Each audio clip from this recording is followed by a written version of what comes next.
kumele kuyazi amabholo usekuthi chi kusemnyama ngoba iwe edliwe namhlanje yini sidliwe isijwedwe sawubona wesihlalo waseMaritzburg Tanshani phela umpofu wesihlalo waseMaritzburg phambi sanaba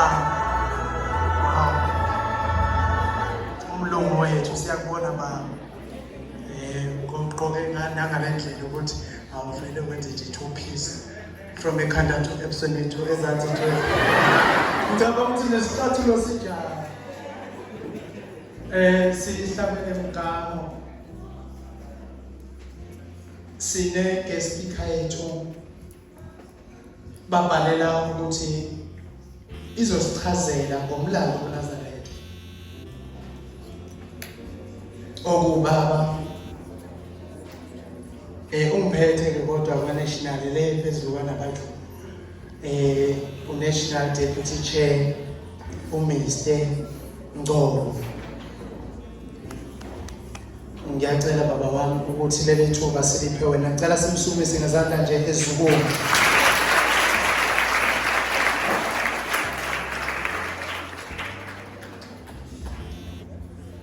Sanibonani.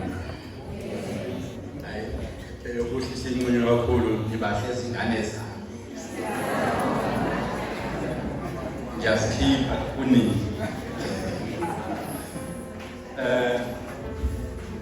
Siyabonga ukuthola ithuba elikhulu kangaka kulo muzi waseMangosuthu.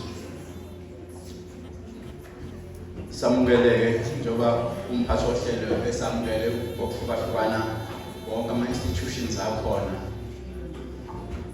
Umqalo wendlela-ke lo esizokhuluma ngaye kakhulu namhlanje wakhuluma ngalento esihlangane ngayo. Wayazi ukuthi kofika isikhathi emhlabeni la ungeke ukwazi ukuthi ngineyinkomo eziningi kuphelele lapha. Ngoba manje ungaba neyinkomo ukufika amasela ayingxotshe zonke. Kodwa uma unemfundo unomcebo wangunaphakade. Imfundo ayiboni. Wathi meyikhuluma-ke wakubalula ukuthi kofika isikhathi la amaNazaretha kuyiwona yophatha lelizwe. Watshela amaNazaretha wathi hambisani iy'ngane zenu ey'koleni ngoba uma zingayanga ey'koleni ngeke zikwazi ukuphila kulelizwe lakusasa. Namhlanje sikhuluma ngo-artificial intelligence angithi uma ungayanga esikoleni leyo nto ivele ibe insuka iy'cage ukuthi yini-ke manje. So isikhathi-ke esesikusona leso.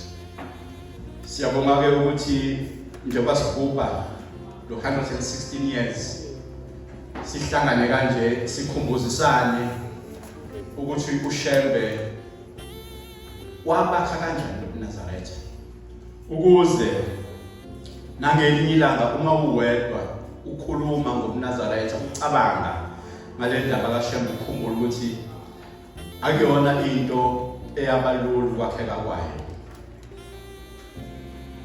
uShembe-ke uma ufunda lapha encwadini isihlabelelo samaNazaretha bathi wayebizwa ngesikhonzi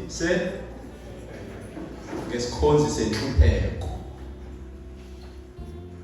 Okushuthilo ukusho ukuthi umuntu ekuqaleni kwakhe owayehlupheke kakhulu, owahlupheka kakhulu kwaze kwafika isikhathi sakhe sokugcina umbuso engawazanga. Kuthiwa elinye igama ubani? Uthumekile. Ngoba ethunywa endaweni angayazi, ethunywa umuntu athi nesazi ukuthi lo muntu uNkulunkulu. Ngifisa-ke ukuthi ke sihlele sishone emuva la eqala khona uShembe.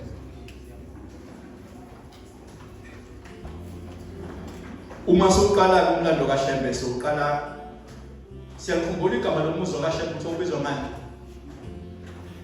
Ubani okhumbula igama lomuzi kaShem ukuthi ubizwa ngani? Awulisho? KwaNontanda Bathakathi. Kwakuwumuzi ke lowo wekhehla engizothi lalukhokho kaShem. Lo muzi wawubaceza le kwaZulu ngekhathi zenkosi usenza ngakhona.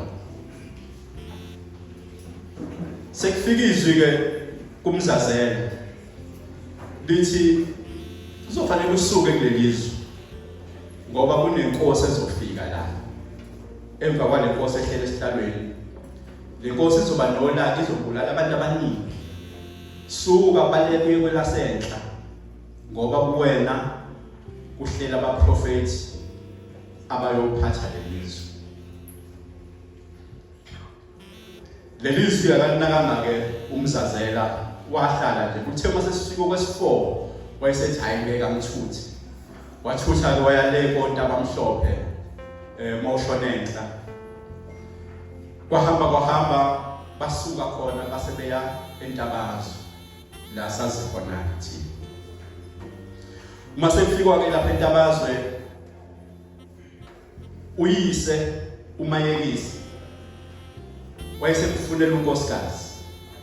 Uthi hayi ake ngifunele umntanami unkosikazi unhliziyo ofunela uMayekisa inkosikazi. uMayekisa ke ubaba womqalo wendlela. Uma esekuthola lo ntombazane kwalanga libalele into eyenzeka le ntombazane isencane nje mhlawumbe ingangani 16 17 18 20 kufika izwi kuyona ithi uziphathe kahle ngoba okhalweni lakho kuhlela abaprofeti. Ngisho ibona lento eshiwo yizwi kule nkosazana ukuthi ifana nento yashiwo yizwi kubani kumzazela. Uziphathe kahle ngoba okhalweni lakho kuhlela abaprofeti baNkulunkulu. Le ntombazane ke uSitheya wayengazi lutho ngokholwa. Even though ngaleso sikhathi base ekhona ama missionaries ayihamba eshumayela kodwa babengakholwa. Akayiqondanga ukuthi lento isho ukuthini. Laphinde lafika futhi lelizwi lathi uziphathe kahle okhalweni lwakho kuhlela umoya oyingcwele igama lawo elubani uShem. Kubalulekile ke ukuthi sikusho lokho nakunina makhosazana ukuthi niziphathe kahle ngoba kunina kuhleli abagcotshwa balempahla. Ngeke bakwazi ukuhlala uma ningaziphathanga kahle. Unhliziyo ke ahambe aye kwalanga libalele kuba le ntombazane kaSitheya. Afika athi nami umuntu esengibonile ukuthi uyena ongaba umakoti wakwami. Bese yabiza uSitheya thi uyabazi abantu bakaShem. Athi ngiyawazi ngoba umuzi okhona la. Thiwa labantu ke banethi inkomo bazokuthatha uthi umakoti wakhona. Thiwa kwabe siyakhala ukhaliswa yini? Ukhumbula amazwi afika kuyena thiwa uziphathe kahle kuhlela umoya oyingcwele kuwena oShem. Yilapho ke sekuhlukana khona izinto ezibili ukuthi uShembe umoya ongcwele uShembe uyinyama. Uma eseganile ke uSitheya eseganile uSitheya kanjalo kuthi ehambela nje namanye amantombazane beyoyikhela amanzi emfuleni sebebona imbali.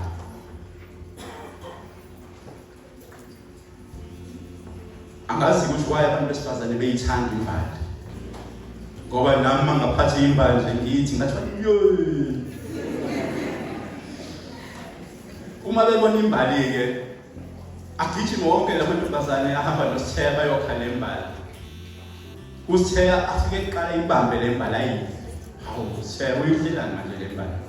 ngoba thina mhlambe soyithatha siyinuke sizwe ukuthi inuka kahle. Ebusuku meselele lithi izwi kuyena angalazi ukuthi labantu lembali oyidlile ke iwumoya omgcwele ushela. Ngizama ukuthi ke ngihlele ngendaba kaShembe ukuthi iqhamungaphi uShembe ubani.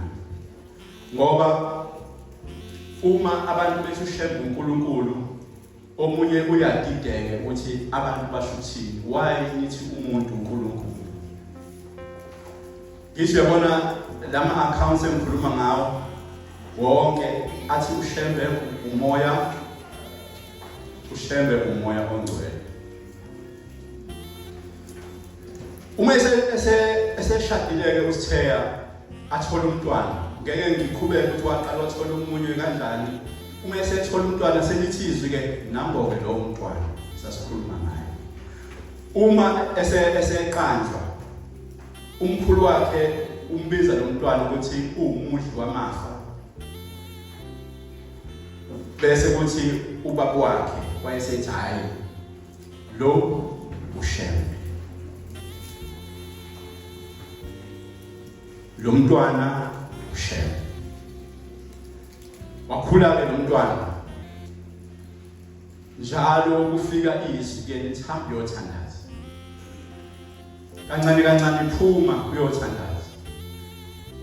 Akazi ukuthi uzothandaza thini, kodwa sonke isikhathi mayefika eguqa uyafika umthandazo azowusho, kodwa akawazi ukuthi umthandazo ubhekise kubani nokuthi kusho ukuthini nokuthi why kuthiwa akathandazi. Ngoba bayiphilela impilo nje, bayifakela amabheshu, bazenzela yonke into ngendlela. uShembe-ke ukuzalwa kwakhe is estimated ukuthi uzalwe around 1865. It's estimated ukuthi uzalwe around 1865. So aqaleke umntwana athandaze, akhule azabe umnumzana. Umfowethu-ke lo ohlale phansi uthe amakhosazana amaningi namakhosana. uShembe-ke wayeseba namakhosikazi amathathu. Eyokuqala kwakuwuMashabalala uNomaloyo, eyesibili ngizoxolisa ukwasho kodwa ngoba sikhuluma ngomlando ngizowasho. Eyesibili kuPikinini Sigasa, eyesithathu kuNotshalwane Ngwenya. Uthe esethatha le yesithathu izwi laNkulunkulu lathi ayingeke Shembe sekufanele uwashiya amakhosikazi, kwagcina ingashadwanga le yesithathu, yesi-4 okwakuwuKoti Ncube.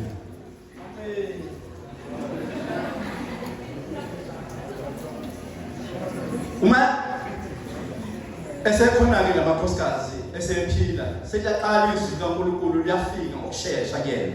Shembe phuma uhambe uyoshumayela. Shembe phuma uyoshumayela. Athi ngizoshumayela ngithini, ngizothini kubantu? Ushiya umuzi wakho uhambe. Uthe ngelinye ilanga uShembe wayesethi no uNkulunkulu, yazi anginzima lento ongitshela yona. Mhlawumbe into ezoba ngcono ngoba ukuhamba ngishiya amakhosikazi wami noma ngiwatshela wagoduka eMakubo kuzongihlula, ngcono wabulale lamakhosikazi ami. Uma ungawabulala nje wonke ngizobe sengiyakwazi ukuhamba ngiyoshumayela. uNkulunkulu wamphendula athi hayi ngiyezwa.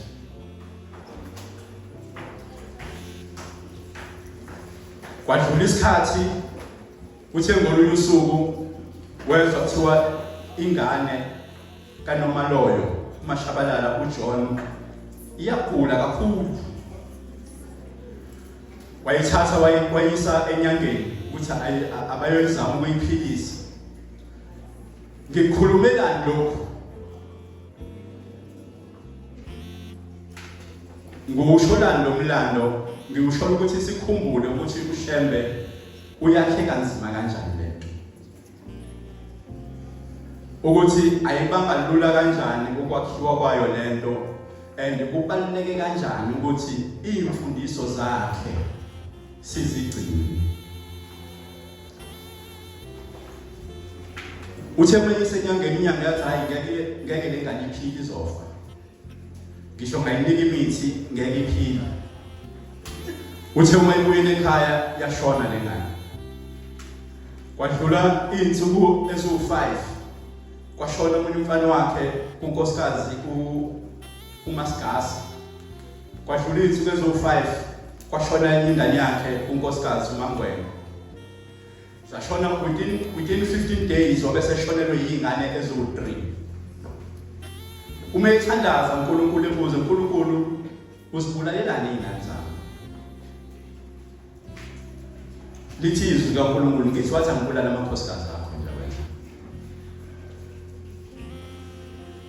Ngizama njengoba ngibulala izingane zakho ngizama ukukhombisa ukuthi angifuni ukubulala amakhosikazi akho ngoba awakamboni uNkulunkulu. Mangwabulala azoyapi.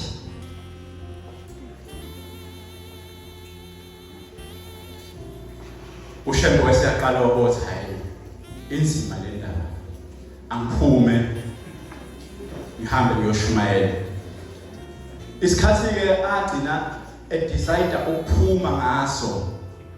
Kwakuyilona iminyaka yayo 1905 la esethi hayi ngiyaphuma ngiyaqala ngiyoshumayela. Into ayenza ke wayihambe ngena nje emabandleni ahlukahlukene.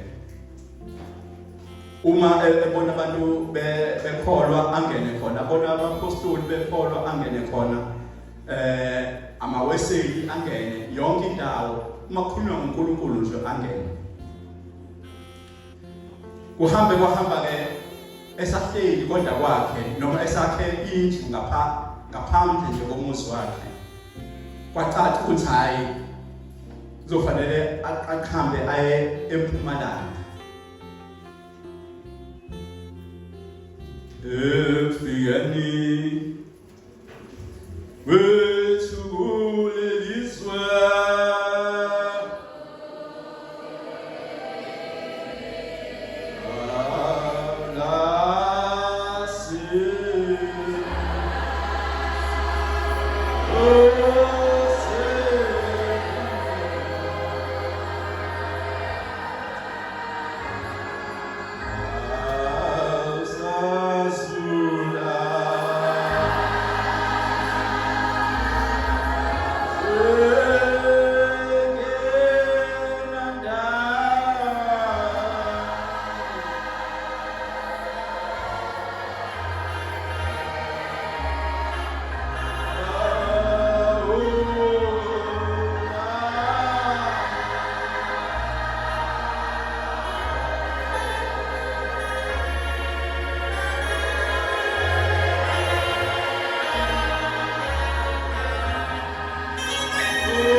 esidepictor ukuphuma kaShembe kubo ebheke kwelaseMpumalanga. Uma ke esezosuka eNtabazo sekuthi ebusuku kufika amadoda amathathu asathe iShembe ungahambi, uma uhamba uzokufa, uma kuwukuthi uyahamba ngenkani uzothi uma ufika lapha uthi abantu abaphile thina sifike sibabulale labo bantu. Uzothi uma ufika lapha uthi abantu abasukume sithi abahlale phansi. Uzowina kanjani ke wena uwedwa thina sibanaka? Kodwa ke ngoba izwi likaNkulunkulu laselimhlulile wabe siyabophela waphuma. Khona ke eNtabazwe ngithi siyasazi isihlahla esidabheka kweSmith. Afunga ngaso uShembe athi uma ngingathunywanga uNkulunkulu lesihlahla lesi sizobola njengazo zonke izihlahla. Kodwa uma ngithunywe uNkulunkulu siyohlala umnaphakade. Leso sihlahla saphenduka saba yitsha. Ngawo ke u1905 ngiyajonga nje ngoba sengibuka nesikhathi. Kubalulekile ukuthi sikusho ukuthi izwi labuyela kuleni lasibuyela kumakhosikazi akho ayesewashile, wathola inkosi ilanga, wabuyela khona wathola inkosi ngo1906, inkosi inyanga yezulu, wabe seyaphuma ke wawushiya umuzi wahamba eshumayela yonke umhlaba. Ekusukeni kwakhe ke uze wafika la eThekwini ngamuphi unyaka? Ufike la eThekwini uShembe ngamuphi unyaka? Hawu asazi 1910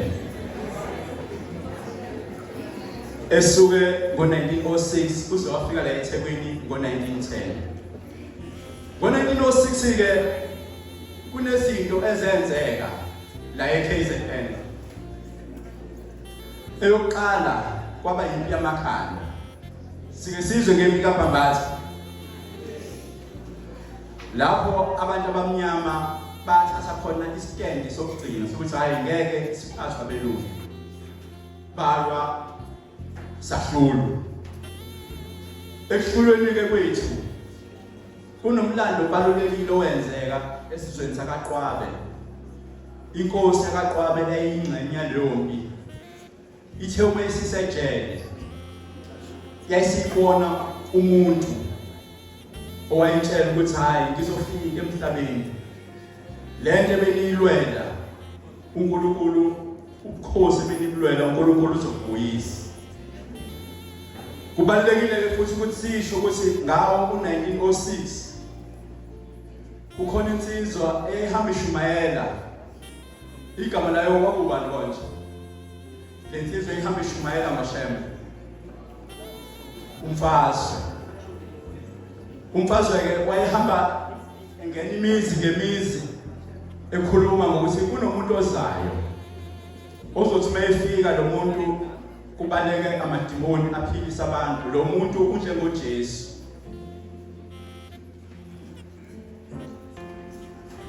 uShembe ke ufikile ke walibheka ithuna lamfazi wazathi lithola, wayesefike ethandaza khona. Kakhulukazi ke okubalekile uma sikhuluma ngoShembe kubalekile ukuthi sikhumbule ukuthi yini ayizosifundisa yona noma yini asifundisa yona. uShembe ufike ngesikhathi abantu betshelwe ukuthi yonke into eniyenzayo njengama-Afrika iwubumnyama. Uma nigqoka amabheshu nenza into yobumnyama.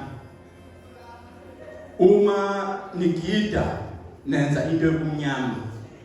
Uma nihlaba nikhuluma nabantu abangasekho nenza into yobumnyama. Uma esefika kuShembe wasethi no, uNkulunkulu undinga ninje ngoba ninje.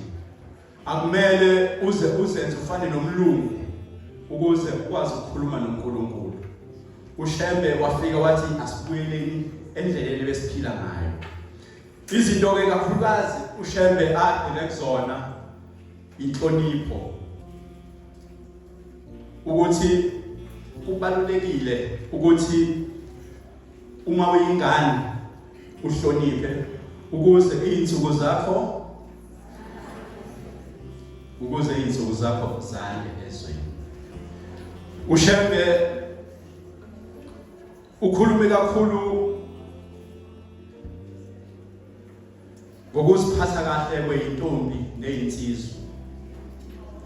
Sesike sakubeka ke lokho ukuthi kubaluleke kangakanani ukuziphatha kahle kweyintombi nezinsizwa nokuziqhenya ngomAfrika. Enye ke into akhulume ngayo kakhulu lokuba khona kwenu la koNgqondonkulu kuma institutions of higher learning, ngoba uthe uma ekhuluma kwathi uma ningahambi niye ezikoleni abantu bazoya ezikoleni bese belifundisa ukuthi yonke lento kaShembe, yonke lento yokuhamba ngeenyawo, yokufaka amabheshu ayisho lutho. Kodwa uma nihambile nakama institutions umqondo wenu lento kuthiwa slave mentality. Slave mentality ke ila ubona khona izinto zabanye zingcono kunezakho. Kakhulukazi labantu babona ngazo ukuthi bangcono, ugcina usuthi yonke into yabo ingcono. Sikhuleke abantu beyishintsha ngishubuso ngoba befuna ukufana nabelungu. Ayakusenzeki manje. Sikhule abanye beyilula ngisho inwele ukuze ifane nezabelungu. Sekwaphela kodwa lokho manje. So uShembe ke uthini? Uthi uShembe le ndlela oyiyona umuhle. Njengoba umAfrika nje unebale nje umuhle sithande.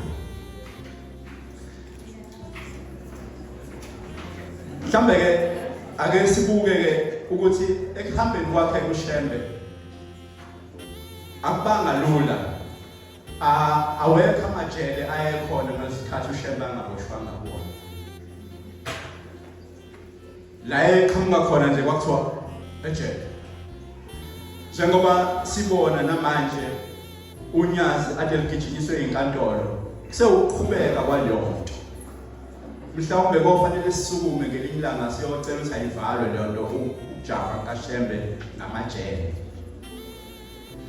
Nala eToti kwaboshwa khona uShembe la iduze kwethuki. Kuthi ngolunye usuku usemzini wakaBhengu sekufika insizwa ngoba into yayenzekile lapha kwavele kwaphenduka izintombi nje inqwaba yentombi zasemkhazini zathi hayi ngeke siyawayeka amasoko ethu manje siyahamba siyojoyina uShembe. Hawu insizwa zathi ubani nale ndoda esithathele izintombi kanje. Hayi zahlangana bathi waya kahlasela. Zifika nje kuumgidi zafike zahlasela amaNazaretha aphuma abashaya labantu abahlasele balimala. Kwafika amaphoyisa afika abantu balimele bona laba ade behlasela uShembe. Kwase kuphoqeleka ukuthi kube khona abazoboshwa phela abantu. Uma icala selihlala ke lapha eToti mase lithethwa kuyacaca ukuthi hayi ibona labantu abahlasela uShembe. Hayi kuthiwa ndoda uShembe uhlaselwe yinina niyaboshwa noma hlawulani. Thola bonke labantu abahlasela uShembe abanamali. Hawu madoda hayi niyaboshwa ke uShembe bese ethi hayi ngeke baboshwe abantu abami akhipha imali yakhe athi hayi ngizobahlawulela bonke. Uma sekuphunyelwa ngaphandle uyababiza futhi bona labantu ade bemshaya hayi wosani ngiyabona senilambile wabathengela isinkwa bathenga ushukela kwalandwa amanzi benzela umbhubhudlo badla wathi hayi dlani bantu abami. Wenzani uShembe lapho uyashumayela njalo. Kubalekile ngolunye usuku ehamba ezweni enhla ngako Piet Retief washumayela kakhulu abantu baphenduka. Abafundisi bathi hayi nangu umuntu ewaqeda amabandla ethu. bahamba bayomceba kubelungu ukuthi hey lo muntu ushumayela into esingayazi akakhulumi ngoJesu ukhuluma ngoNkulunkulu ogqokisa abantu amabheshu ukhuluma ngoNkulunkulu othi abantu abafaka icholo akaboshwe lo muntu abelungu bajabula kabi bathi awu lo muntu ngithi kubelungu njengoba ukhuluma ngalezi zinto ukhuluma ngeAfricanism ezodala ukuthi kugcine kuvukelwa umbuso wabo bathi hayi impela akaboshwe uma efakwa ke ejele lapha ejele ke sonke lwasila sihlale siboshwe kodwa siyezwa ukuthi hayi ushubile lapha ejele asingafisi futhi nokuboshwa mayesefika ke lapha ejele bamlethela iparish ngekopi njengazo zonke nje iboshwe bayamlethela kuyaphonswa kuthiwa nakho ukudla usuku lokuqala mayesefika lo ozolanda amaparish abotha ushamba kadlanga athatha iparish athi awu lo muntu akalazi ijele uzolamba kube usuku lesibili phonswa futhi amaparish idlanga mase zolanda hawu akadlanga lo muntu bese hayi iyagoloza le ushembe izogcina idlile kodwa ngosuku lesi-7 sekuphela izinsuku eziwu-7 lokufika iparish ushembe akalidle sekopini uyaliyeka nje ngosuku lesi-7 mase ezolanda lo muntu amakopi anamaparish uyafika futhi ekashembe adliwe bese ephatheka kabuhlungu athi hawu lo muntu usehlala izinsuku eziwu-7 zonke ngiyazi ukuthi ayikho enye indawo abengathola kuyona ukudla so njengoba ehleli nje la kusho ukuthi akahlile bese esondele kuze ukuthi hawu Nkosi yingoba ngikuphakele ekopini yingakho ungadli bese ethi hayi lo muntu obagadilayo ngizohamba ngiya e-ofisini ngifike ngithathe iplate engidlela kulona ngikuphakele kulona ahamba afika amphakele eplatini ambuyise abeka athi hayi idla umuntu kaNkulunkulu ngeke uzofa phela ushembe bese ethi hawu ngiyabonga mntanami ngibonga nje ukuthi ubonile ukuthi sengilambile aphume lo muntu uma esebuya esizolanda iplate uyafica futhi lisenokudla dliwe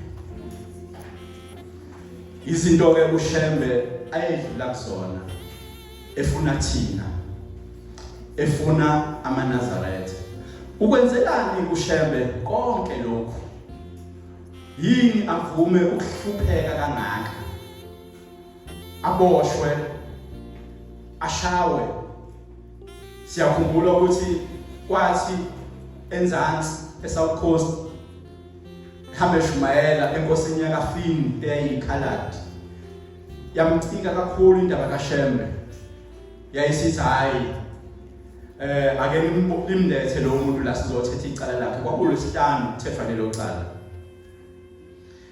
le nkosi ke yakafini yayidelela lathethwa yesithi ayingeke ngikhathele manje sokuqhubeka ngomsomluko lelicala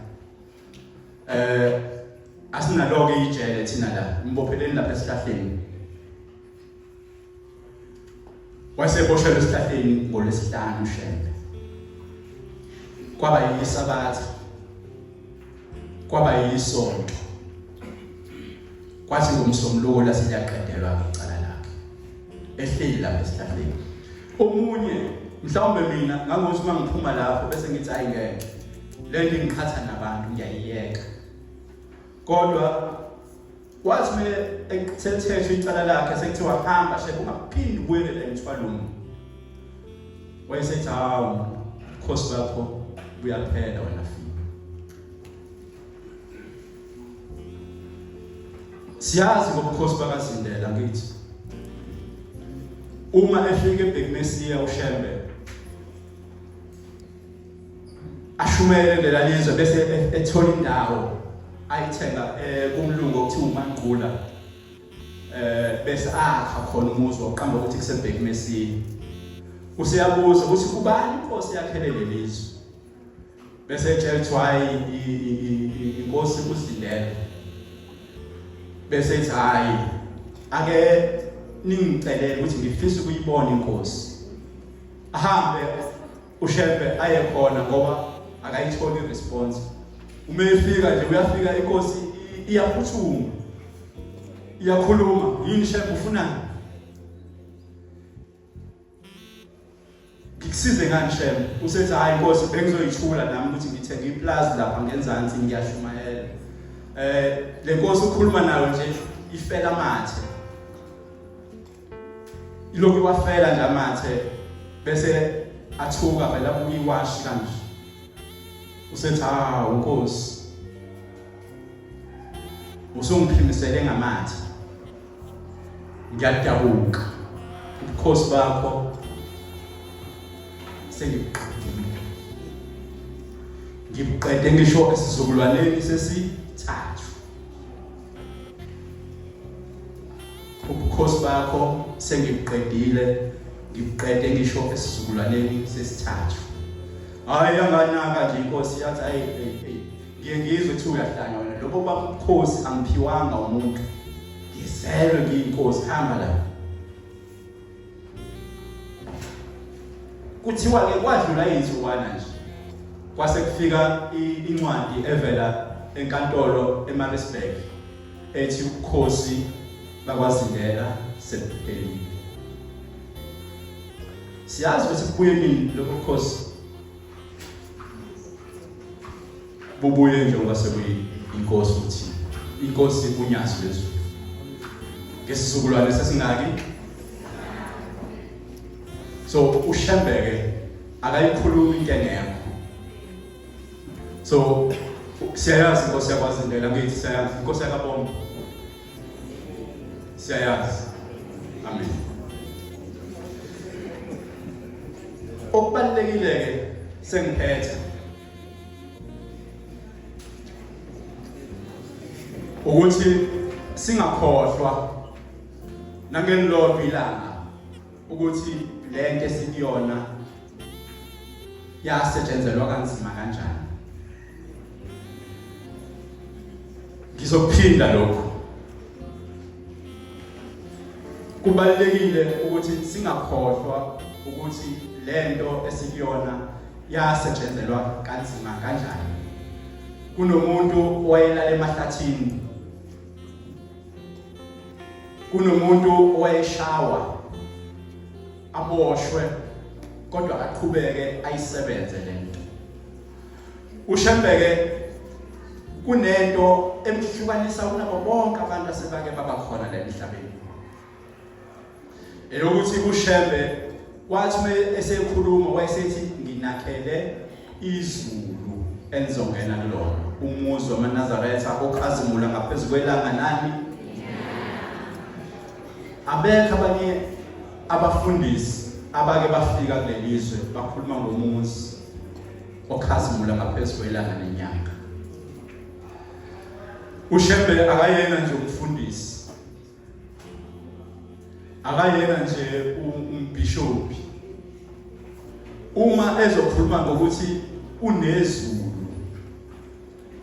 kusho ukuthini lokho umuntu onjani kanti umuntu onjani ozothi nginezulu bangakanani abantu asebahamba emhlabeni babuya bathi angikwazi ukungena ezulwini hambani kuShembe ningicelele ukuthi angingenise kephi ezulwini umehluko ke omkhulu kaShembe nabo bonke abanye abantu umuntu angaba nayo inkolo yakhe kodwa ekugcineni mayesehambile kudingeka uShembe ukuthi amngenise ezulwini ngalawo masike ngithi ngiyalibongela njengoba sigubha leli khulu leminyaka neminyaka ewu16 uShembe afika kulelizwe lethu siyazi ukuthi satshelwa ukuthi uNazaretha abuseyuphela satshelwa ukuthi uShembe akaseyuphele emhlabeni nani njengoba nila namaNazaretha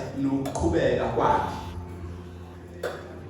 kubalekile ukuthi manifundisa izingane zenu senabantwana nani aninabo manje mase kufundisa izingane zenu nifundise iqiniso la Shembe ukuthi izinto sezi artificial kodwa okaShembe akujiki hlale kumile ungunaphakade amen.